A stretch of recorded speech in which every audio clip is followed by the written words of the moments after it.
Você já percebeu a contradição que é o individualismo? Não há vida sem dependência. Na natureza percebemos como tudo está interligado em uma cadeia de causas e efeitos. A semente, por exemplo, não germina por si mesma, mas necessita da terra e da água para que isso ocorra. A água, em grande parte, não chega sozinha à semente que precisa ser regada, mas necessita de alguém para levá-la ou da nuvem que forma a chuva.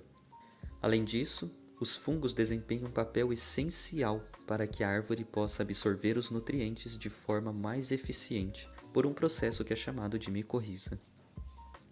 Da mesma forma, nós, seres humanos, não somos causas de nós mesmos, mas foi preciso do relacionamento entre o pai e a mãe e depois de cerca de 9 meses sendo alimentado, protegido e gerado na barriga da mãe até o nascimento. Também quando nascemos, somos totalmente dependentes, pois se não tiver quem cuide de nós, dando comida, agasalhos e proteção, logo morreremos. Curioso e contraditório é quando o ser humano insiste em ser individualista, vivendo como se não dependesse de ninguém, mas bastando-se a si mesmo.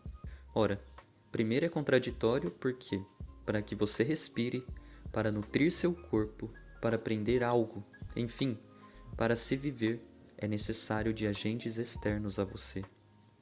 Contraditório em geral porque, assim como para nascer e para viver dependemos de outras pessoas, também na morte vamos depender. Você vai precisar de alguém para te vestir, vai precisar de alguém para te colocar no caixão e até mesmo para te levar ao túmulo. Nesse momento, não sobrará nada de você, a não ser nas memórias das pessoas. Curioso é que a única coisa que sobrará de você é aquilo que se deu nas relações com outras pessoas. O que você fazia para si mesmo se tornará insignificante e até desconhecido, ao menos a princípio. Somente se tornará conhecido e presente na memória das pessoas aquilo que de alguma forma afetou positiva ou negativamente os outros. Os seres humanos notáveis da história são lembrados não pelo tanto de dinheiro e bens que acumularam, mas pela contribuição que deram à sociedade ou pela maldade que fizeram. A vida é, portanto, essencialmente um mistério de inter-relações, onde um necessita do outro e o completa, seja naquilo que confere a possibilidade de sobreviver, como que nutre em nós o prazer de viver.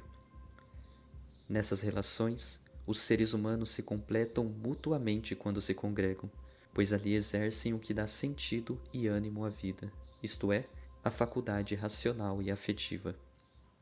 Como todo o resto da criação, fomos feitos para o outro, não no sentido de alma gêmea, mas como parte essencial do desenvolvimento integral do nosso ser e como participação ativa e passiva no universo.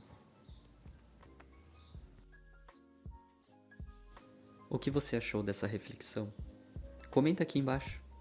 Comenta aqui embaixo também o que você acrescentaria, porque é claro que em um vídeo de poucos minutos se torna impossível esmiuçar tanto o assunto.